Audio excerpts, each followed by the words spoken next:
Bendito sea el dulce nombre de Jesús. Hola, amado, Dios te bendiga. Gracias por estar en sintonía con nosotros de nuevo en este precioso día que hizo el Señor. En el día de hoy, quiero continuar enfocándonos en la voz de Dios. Yo quiero ayudarte, si es al todo posible, que tú sepas cuando Dios te está hablando a ti personalmente. Porque somos muchos los que tenemos la experiencia y decimos, el Señor me habló. Algunos de nosotros que tenemos la función del profeta, nos atrevemos a decir, así dice Jehová. Pero la mayoría de los cristianos no tienen esa experiencia. Sin embargo, Dios, que no hace acepción de personas, estoy seguro que te habla a ti, igual que me habla a mí. Por la misma razón en este caso, porque somos sus hijos y todo padre le gusta dialogar con sus hijos. Entonces quiero, de algún modo o manera, entrar en ayudarte en la mecánica de cómo tú reconocer la voz de Dios para tu vida, personalmente, en tu relación personal. Y lo voy a hacer compartiendo testimonios de cómo yo lo logré. La esperanza es que tú tengas una mejor y más directa relación con tu Padre, porque de verdad eso es lo que Él quiere. Amén. Antes de entrar en la palabra, quiero hacer un pequeño experimento contigo, un juego. Vamos a jugar un juego, tú y yo. Mira este personaje. Míralo unos minutos. Y describe, si, en voz alta si es posible, qué es lo que tú ves. ¿Cuántos años tiene? ¿De qué país es? ¿Qué idioma habla? ¿Vivirá en una casa, en una tienda de campaña? ¿Qué religión es? ¿Qué Dios adora? ¿O dioses? Posiblemente sean muchos, porque no sabemos nada de él. Lo único que te puedo decir mirándolo es que parece que es del Medio Oriente. Yo vi esta foto en el internet hace un par de décadas y la iba a usar en un estudio bíblico y nunca la llegué a usar. Porque cuando yo lo vi me recordó de un personaje bíblico llamado Abraham. Sí, el padre de la fe, la semilla, el personaje que Dios usó para sacar su pueblo y últimamente la iglesia. Viene de Irak y posiblemente tenía esta apariencia. Ur de los Caldeos, ahí es donde su padre Taré lo tuvo a él. Taré se mudó para Harán, que ya está más cerca creo que de Turquía, por ahí arriba. Y entonces, de ahí venimos, tú y yo. Y te quiero llevar a la palabra del día de hoy. Dice la palabra del Señor, Génesis, capítulo 12. Pero Jehová había dicho a Abraham, vete de tu tierra y de tu parentela y de la casa de tu padre a la tierra que te mostraré. Yo no voy a entrar mucho en lo que siempre se predica de que tienes que dejar tu parentela, etcétera, etcétera. Lo único que te voy a decir es que Abraham hizo lo correcto en llevarse a su padre.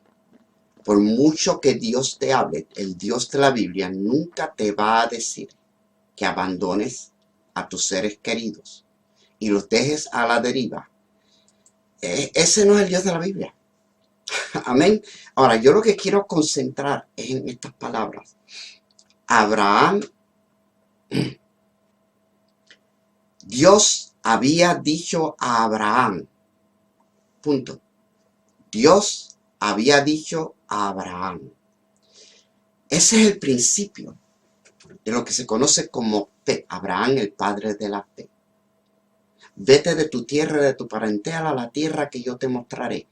La pregunta es, ¿cómo le habló Dios a Abraham? Esto es lo poquito que sabemos de Abraham. Fíjate, déjame ver si lo puedo compartir contigo, si tú entiendes y ves lo mismo que yo. No sabemos si Abraham era mecánico, si tenía un taller de mecánica, si era un barbero, o si apacentaba ovejas o bueyes o camellos. No me imagino que lo hacía. Si lo hacía, él no era el dueño, porque cuando se va, no se lleva mucho con él. Abraham creció en una época, en una era, donde se adoraban varios dioses. Abraham nunca ha tenido una Biblia, nunca fue a una escuela bíblica, un culto dominical. Nunca me escuchó a través del internet, el pobrecito, nunca tuvo este gran honor, bendito Dios. Él no sabe nada de nada. Su testimonio me dice lo siguiente. Me dice que Abraham creía que había un Dios y que hablaba con ese Dios. Lo entiendo, lo recibo, porque si él sembró tiempo hablando con el único Dios y él no sabe su nombre, acuérdate que esto es antes de Moisés, antes de Viejo Testamento, antes de nada. Abraham en sí no conocía el nombre de Dios y no sabemos cómo escuchaba la voz de Dios, si fue audible, si fue en su espíritu, en su mente. Y esa es la parte difícil. ¿Cómo te habla Dios a ti? Abraham llega a su esposa un día y le dice, nena, Dios me habló. Y no hay récord ninguno de que la mujer le haya dicho, Dios, ¿cuál de ellos? Porque aquí en esta ciudad hay muchos. ¿Cuál Dios? Tampoco hubo una discusión acerca de qué te dijo Dios. ¿Para dónde vamos? ¿Para una tierra que Él te va a mostrar a ti? El testimonio de Abraham era tal que no solamente su esposa recibió que la palabra que se le habló era de Dios, su papá y su sobrino, los dos dijeron, nosotros vamos contigo. Y como te dije anteriormente, Abraham, ninguno que escuche la voz de Dios, si no lo hizo en ese entonces no lo haga jamás hoy en día. Nadie. Dios le dice, abandona a tu familia, desampáralos y vete, porque yo a ti te voy a hacer cabeza y no cola y te voy a poner arriba y no abajo. Abraham hubiera sido un desgraciado si a su edad, imagínate la edad del viejo, lo abandona con el sobrino. No, yo me imagino que vino y les dijo, esto es lo que Dios me dijo. Y el testimonio de Abraham era tal que el viejo y el sobrino dijeron, nosotros te creemos y vamos contigo.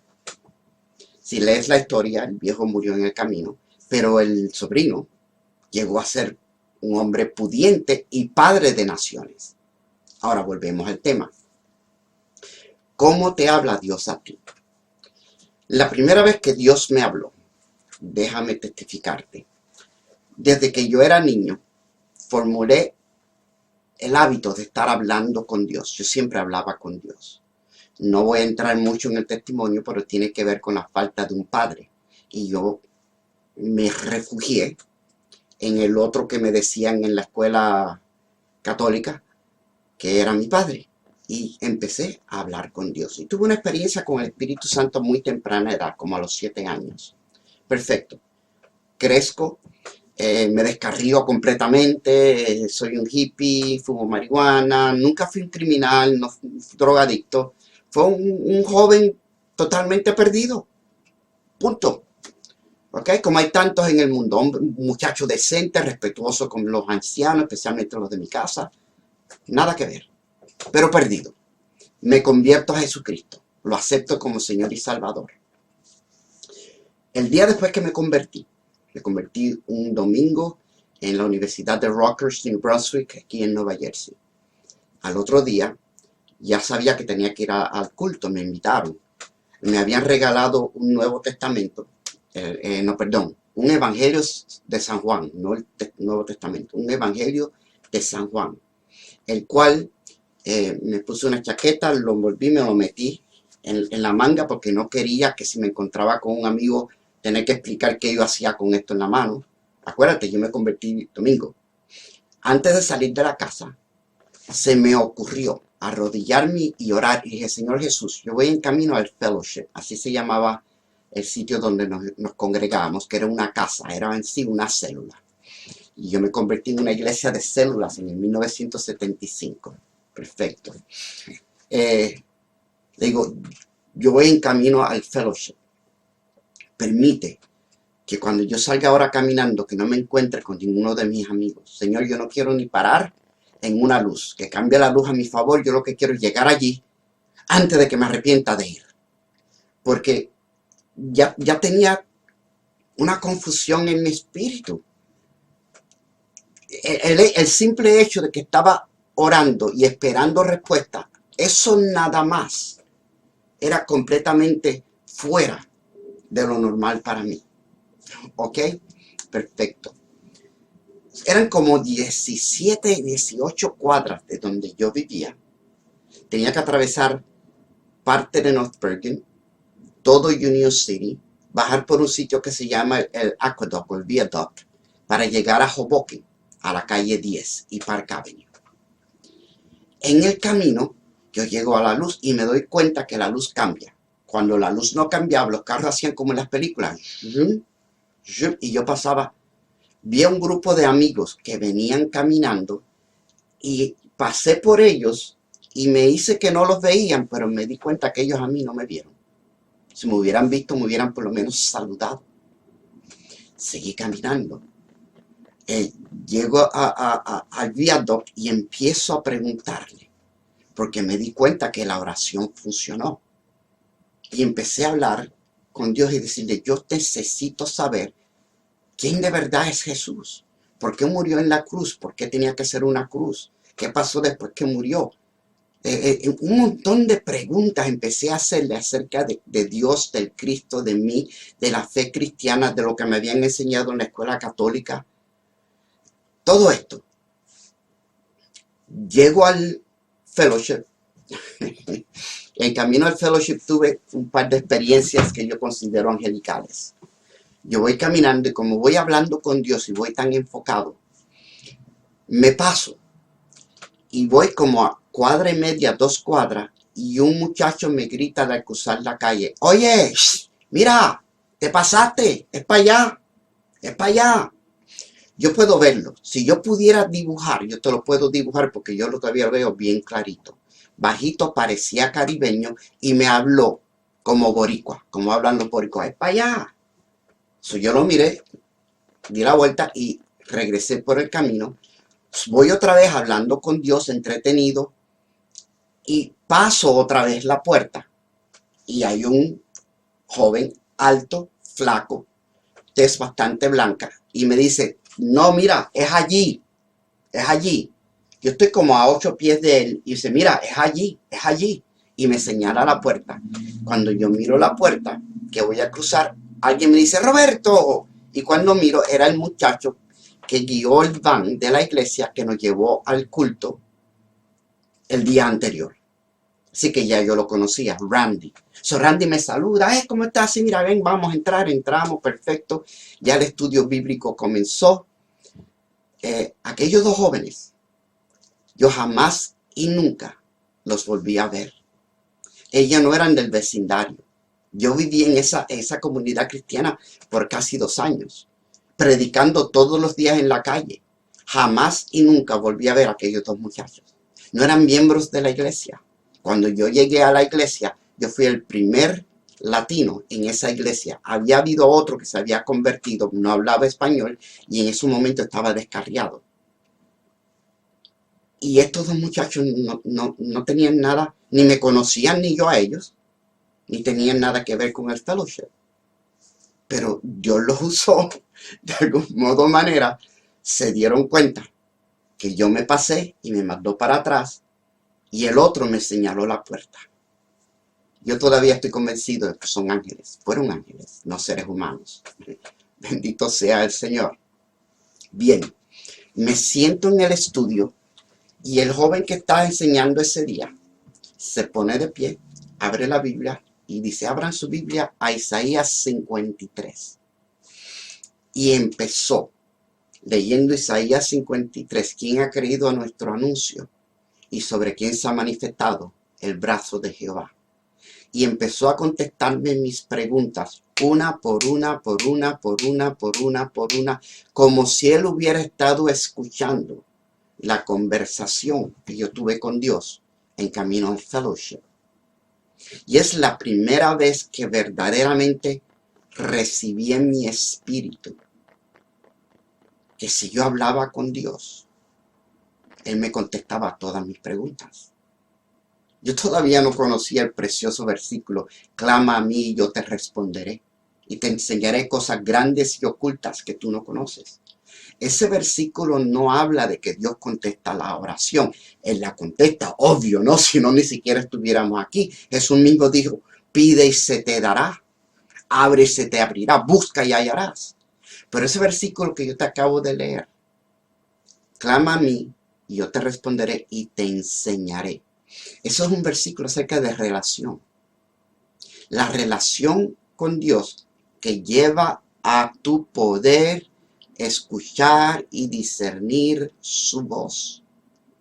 Se llama intimidad. Cuando tu vida de oración va más allá de quejarte o de adorarle, de danzar, de brincar, de cantar, de hablar en lenguas, de pedir, y si es correcto pedir, de clamar, hay que clamar. Tu vida de oración tiene que llegar a donde tú te sientes a hablarle a Dios y hablar con Dios. Y esto es lo que va a suceder, esto es lo que me sucedió a mí, por lo menos en los primeros años de mi vida cristiana. ¿Está bien? Yo hablaba con Dios, oraba como me enseñaron, me tapaba los ojos, los oídos, alababa a Dios un buen rato, lo bendecía, lo adoraba, ponía música cristiana para preparar el ambiente, yo no sé, eso es cosa de neófito, ¿no? Bendito sea el Señor. Hoy yo vivo con el ambiente preparado. Yo puedo salir hablando lenguas aquí y ahora porque yo vivo con el ambiente preparado. Yo no tengo que calentar mis motores porque yo vivo en una constante relación con Dios. Amén. Pero cuando aquello tenía que hacerlo así. Cuando empecé, después que hacía eso, me siento con Dios y empiezo a hablar y dialogar con Él. Y por lo regular empiezo hablándole de lo que sucedió desde que me levanté o del día anterior. Y empiezo a hablarle de lo que quiero hacer y de las preocupaciones y ocupaciones que tengo, de los planes, de las cosas que tengo que hacer porque me tocan a mí hacerlas, el trabajo, los oficios, las visitas, etcétera, etcétera. Lo uso como secretario. Señor, por favor, recuérdame que tengo que llamar a fulana. Que no se me olvide, Señor. Esto es hablando yo con Dios. Dentro de esa conversación, Dios empieza a afinar mi espíritu. Fíjate que no dije mi oído. Mi espíritu. De cómo Él me habla. Esta es una de las maneras más preciosas que Dios nos habla a todos. En esas conversaciones me empecé a dar cuenta que llegaba a la iglesia, al estudio bíblico de los jóvenes, cuando aquello yo estaba con los jóvenes, y aunque yo era el líder, no era necesariamente el que siempre enseñaba, yo era uno de los líderes, ¿ok? Déjame corregir eso. También me pasó lo que te acabo de testificar muchas veces. Llego a la iglesia y si esa semana en mi devocional con Dios, el Espíritu Santo me ministraba a través, vamos a decir, Juan 15. Yo soy la vid verdadera, mi Padre es el labrador. Y ahí me ministraba que Él me estaba pudando y limpiándome y que si yo me afirmaba en su palabra, etcétera. Me ministraba de esa manera durante la semana, y cuando llegaba el domingo a la iglesia, el pastor, con quien yo no había hablado toda la semana, decía: hoy vamos a hablar acerca de Juan capítulo 15. Yo soy la vid verdadera y mi padre es el labrador. Si leía de David, predicaban de David. Si leía de Noé y el diluvio, predicaban de eso. Y en la predicación siempre había preguntas personales. ¿Cómo trato esta situación? ¿Cómo derroto esta debilidad? ¿Cómo me meto más contigo? Y en la predicación, Dios contesta mis preguntas. Me guía hacia toda la verdad. Dice este salmo, mira qué precioso: lámpara es a mis pies tu palabra y lumbrera a todos mis caminos. Y esa es la manera más segura de que Dios te ministre. Por los tiempos que estamos viviendo, tengo que darte una advertencia. Jesús sí advirtió que en estos tiempos iba a haber muchos falsos profetas y falsos maestros. Y esto es lo que yo practico y esto es lo que yo enseño. Yo sé que hay muchos maestros eficaces en el pueblo de Cristo. Ya yo escogí los míos. Y entendiendo que estos maestros me van a enseñar de acuerdo a su limitado conocimiento y sus experiencias con Dios. Estos son mis maestros. Yo compro esos libros, los escucho cuando puedo escucharlos, etc. Tengo profetas. La verdad es que yo no tengo profetas. Cuando yo hablo con Dios y necesito una palabra de altura, o sea, esto ya no es yo sé que la Biblia dice, esto es: Señor, direcciona mi vida para vencer en esta batalla.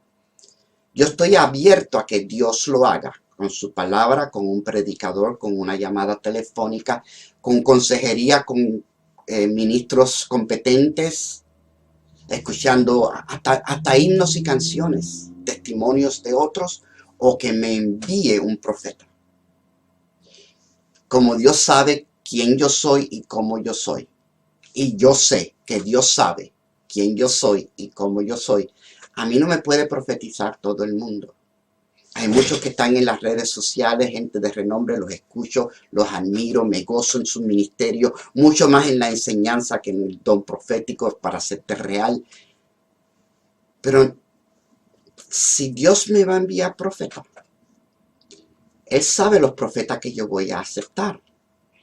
Y yo no estoy abierto a que me profetice cualquiera, mucho menos a través de las redes. Esta es la enseñanza. En lo que tú afinas tu espíritu para que Dios te hable, escoge bien un tiempo para dialogar con Él.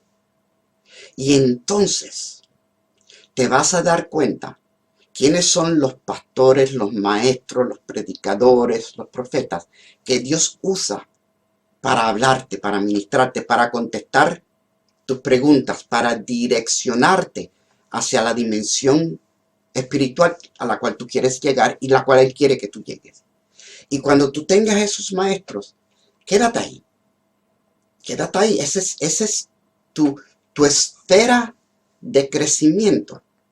Está en ese lugar. No estamos limitando a otros predicadores. Cada vez que tú escuchas a uno nuevo, pero hombre, gózate, escúchalo, bendícelo. Recibe cuando Dios te habla, acepta lo bueno, escudriña lo bueno, rechaza lo malo, eso no es contigo. Y seguimos juntos sirviendo al Señor. Pero la experiencia personal de Dios me dijo, va a venir después que tú le seas fiel a tu tiempo de oración y a los siervos, las casas de pan. Y no estoy hablando de las células. Hay células que le pusieron de nombre casas de pan. Te dije casa de pan porque es un término bíblico, donde tú recibes tu palabra que te edifica, donde Dios te conectó con un apóstol, un maestro, un ministro de la palabra, con maestros de esa red, de esa congregación, ese es tu terreno. Ahí es donde tú vas a echar raíces, porque sin raíces tú no vas a crecer. Y ha sido mi experiencia en los años que llevo sirviendo al Señor, en espíritu y en verdad, que las personas que les gusta escuchar de aquí, de acá, y de acá, y de acá, y de acá, al fin y al cabo nunca se estabilizan, nunca crecen espiritualmente, nunca verdaderamente desarrollan un ministerio y nunca verdaderamente llegan a conocer a Dios. Su concepto es bastante abstracto y no cuestiono la salvación. La salvación es algo demasiado personal. Pero sí la edificación, el fundamento, la firmeza de su fe. Y lo que más importa, lo que más vale, lo que más tenemos que tener para vencer al mundo es fe, porque la victoria que vence al mundo es nuestra fe. Por eso, vamos a afinar tu oído. Vamos a afinar nuestro oído para escuchar más de Dios. Yo quiero que tú puedas decir, que se pueda decir de ti. Había dicho Dios a fulana y fulana lo obedeció. Porque fulano o fulana estaba seguro de que era la voz de Dios. Vamos a llegar ahí. Ya te dije cómo. Saca más tiempo para dialogar con Dios y pon atención a quiénes son los ministros de la palabra que Dios usa para contestarte esas preguntas y para direccionarte y acercarte más a Él. Y séle fiel a esa casa. Esa es tu casa de pan. Es ahí donde tú vas a dar tu atención, tu sacrificio, tu servicio, tu diezmo, tus ofrendas, tu fidelidad a Dios a través de esta casa. Porque eso te va a permitir establecer raíces y crecer como un cristiano firme, sólido y que dé buen fruto. Y esa es la voluntad de Dios para nuestra vida, que des buen fruto y que tu fruto permanezca. Eso dicho sea de paso está en Juan 15, la vida verdadera, que es la voluntad de Dios, que te lleves mucho fruto y que tu fruto permanezca. Bendito sea el Señor. Amado, sé que le pasé por encimita a un tema bastante profundo. Pienso elaborar y profundizar para aquellos que ya llevamos más tiempo en el Señor. Son mis intenciones. Oren junto conmigo que el Señor me permita hacerlo. Hasta aquí mi predicación del día de hoy. Gracias por escucharme. Y ahora me despido como de costumbre, deseándote lo mejor que un ser humano le puede desear a su prójimo, mi hermano, mi hermana. Que Dios te bendiga.